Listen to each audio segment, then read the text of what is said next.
হলেও এই নামাজটা আপনি ছাড়বেন না, একবার হলেও এই নামাজটা আপনি পড়বেন। নবীজি এই নামাজের এত গুরুত্ব দিতেন, নবীজি বলেছেন জীবনে একবার হলেও তুমি নামাজটা পড়বে। এই হাদিসটি ইবনে মাজাহ শরীফের, তিরমিজি শরীফের এবং আবু দাউদ শরীফের 1297 নম্বর হাদিসের মধ্যে এই হাদিসটা বর্ণনা হয়েছে এই নামাজের কথা। নবীজি তার চাচা আব্বাস রাদিয়াল্লাহু তাআলা আনহুকে ডাক দিয়ে বলেন, চাচা আমি আপনাকে এমন একটি নামাজের কথা বলছি, এই নামাজটা আপনি প্রতিদিন একবার হলেও আপনি আদায় করবেন। চাচা যদি প্রতিদিন সম্ভব না হয় অন্তত সপ্তাহে একবার হলেও আপনি নামাজটা পড়বেন। যদি সপ্তাহে সম্ভব না হয় তাহলে আপনি মাসে অন্তত একবার এই নামাজটা আদায় করবেন। চাচা যদি মাসেও আপনার পক্ষে কষ্টকর হয়ে যায় বছরে একবার পড়বেন, যদি বছরেও না পারেন জীবদ্দশায় অন্তত একবার হলেও নামাজটা পড়বেন।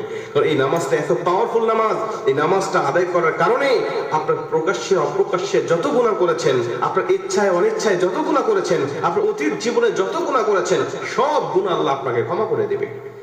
চাচা এই নামাজটার নিয়মটা একটু ব্যতিক্রম, এই নামাজটাকে বলা হয় সালাতুত তাসবিহ। এই নামাজের মধ্যে অতিরিক্ত কিছু তাসবিহ পাঠ করতে হয়।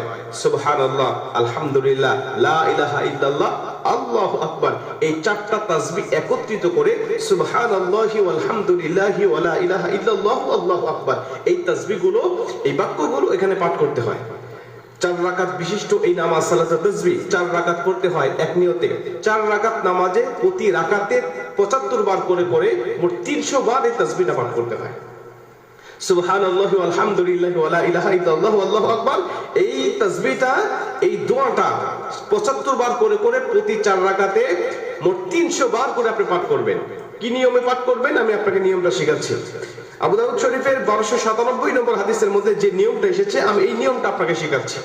আমাদের সমাজে বেশ কিছু মানুষ বেশ কিছু নিয়ম বলে, কিন্তু আমি আপনাকে হাদিস থেকে সরাসরি নিয়মটা জানাচ্ছি। এটা আপনি রেকর্ড করে নেন, খাতা কলম থাকলে লিখে নেন, প্রয়োজনে এটা যত সোশ্যাল মিডিয়াতে যাবে, ফেসবুক ইউটিউবে যাবে, এটা আপনি সেভ করে নিজ আইডিতে শেয়ার করে রেখে দিবেন, যাতে আপনিও শিখতে পারেন, অন্য মানুষকে শেখাতে পারেন।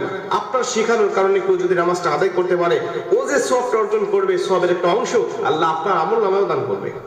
এজন্য এগুলো মানুষের কাছে ছড়িয়ে দিবেন যত সম্ভব হয়। আপনি প্রথমে যখন নামাজটা শুরু করবেন নিয়ত করবেন, নফল নামাজের নিয়ত করে অন্যান্য নামাজে যেভাবে সানা পাঠ করি আপনি সেভাবে সানা পড়বেন।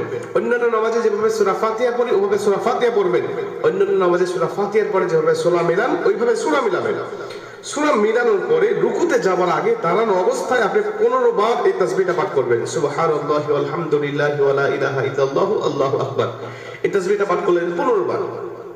15 বার পাঠ করার পর আপনি রুকুতে চলে গেলেন। রুকুতে গিয়ে রুকুর যে তাসবিহটা আছে তাসবিহটা পাঠ করার পরে সুবহান রাব্বিল আযীম বলার পরে আপনি এই তাসবিহটা আবার পাঠ করবেন 10 বার। সুবহানাল্লাহি ওয়াল হামদুলিল্লাহি ওয়া লা ইলাহা ইল্লাল্লাহু আল্লাহু